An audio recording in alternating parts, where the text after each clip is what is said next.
Hey everybody, how are you doing? Last Outrider here, bringing you another 40k video. This time we're going to be dealing with who are the Eldar, which will then turn into who are the Harlequin in part 2. So, let's just start.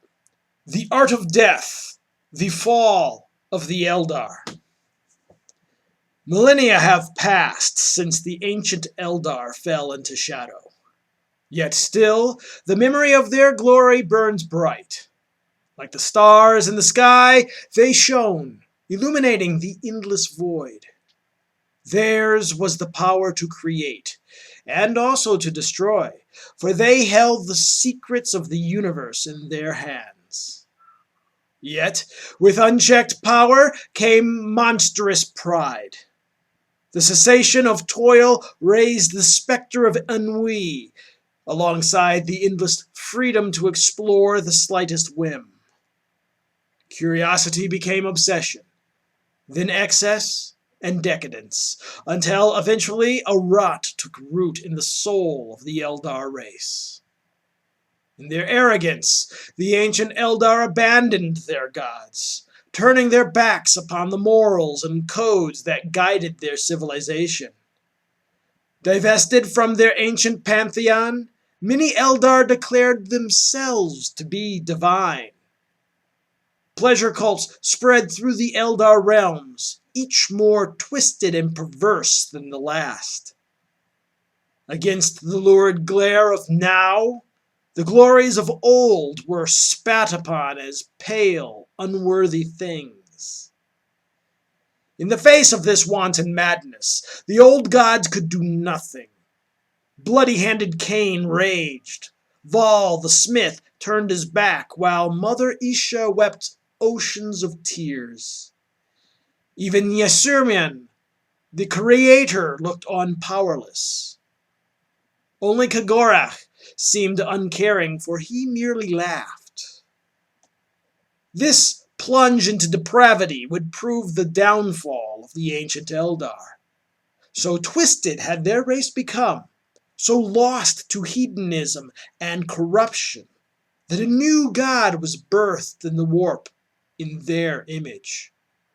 This was Slaanesh, the Dark Prince, known to the Eldar as She Who Thirsts, and she would be the doom of the race who had made her.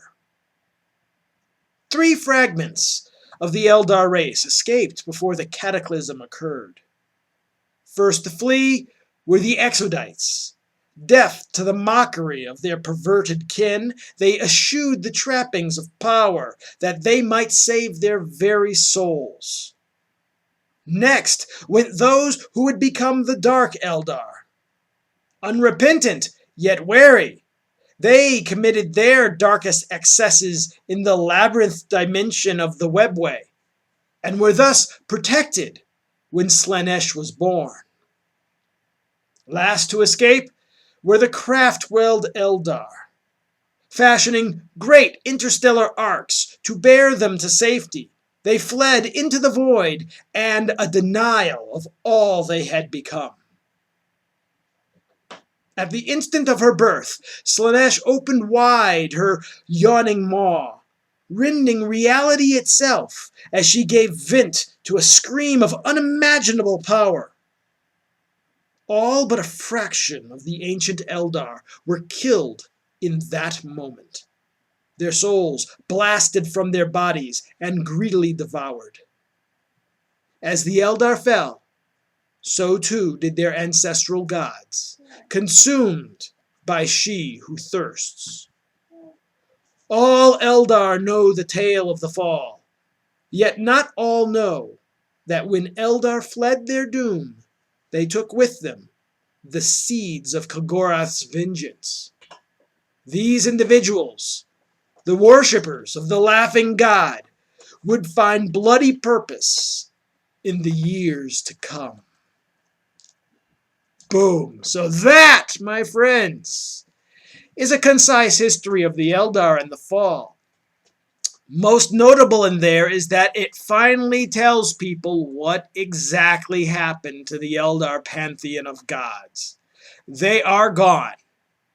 They have been consumed by Slaanesh, except for Kagorach, the laughing god. We mostly suspect that he's in the webway with the Harlequins.